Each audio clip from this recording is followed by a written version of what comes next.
Each one wanted to be the closest to Ajji. Soon the children settled down.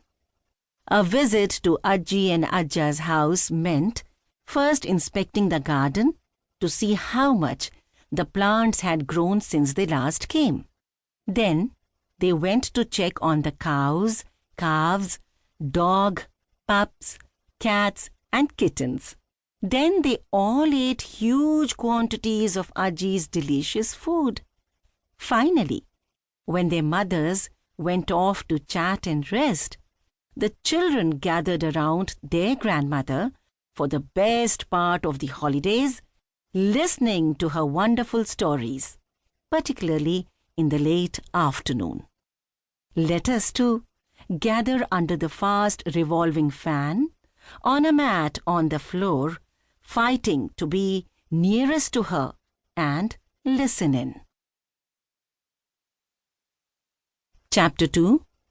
Doctor. The first day, the children asked, Ajji, how do you know so many stories? Ajji smiled and answered, My grandmother told me many stories. Some I read in books. A few I learned from youngsters like you, and the rest from your Ajja.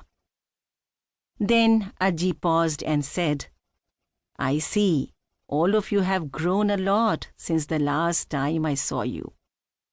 So before I start telling any stories, I want to know what each of you want to be when you grow up.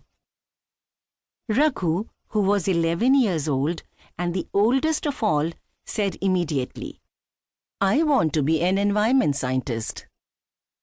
Meenu, who was 9, said, I have not decided. Maybe a computer person like my dad. Anand, who was 10, said, I want to be an astronaut. And his twin sister Krishna firmly said, I want to become a fashion designer. Ajji smiled. I'm glad all of you have thought about this. We should always have some aim in life, which we must try to achieve while being of help to others. Now, let me tell you a story of a person who learned just such a lesson. Shall we too join Ajji and her gang of young friends and hear the story? On a blazing hot summer afternoon, an old man came walking down a narrow village path. He was tired and thirsty. Right by the road, he spotted a tiny grocery store. It had a tin roof and mud walls.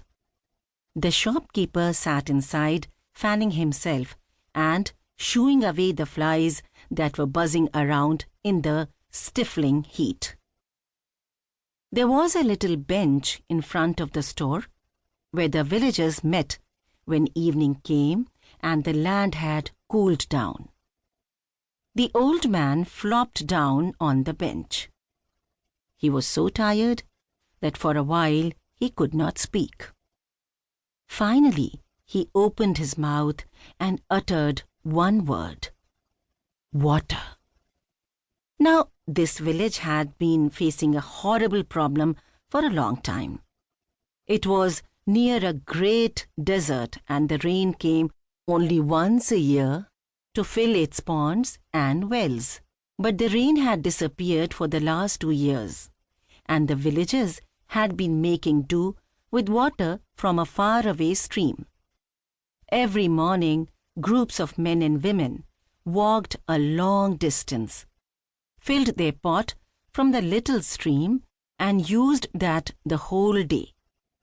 Naturally, no one wanted to waste even a drop of this precious water. Yet, how do you say no to a thirsty, tired old man when he asks for water?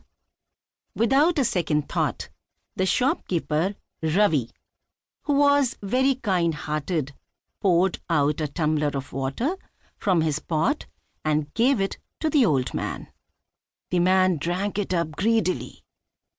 Then he said one more word, more, and without waiting for Ravi to give it to him,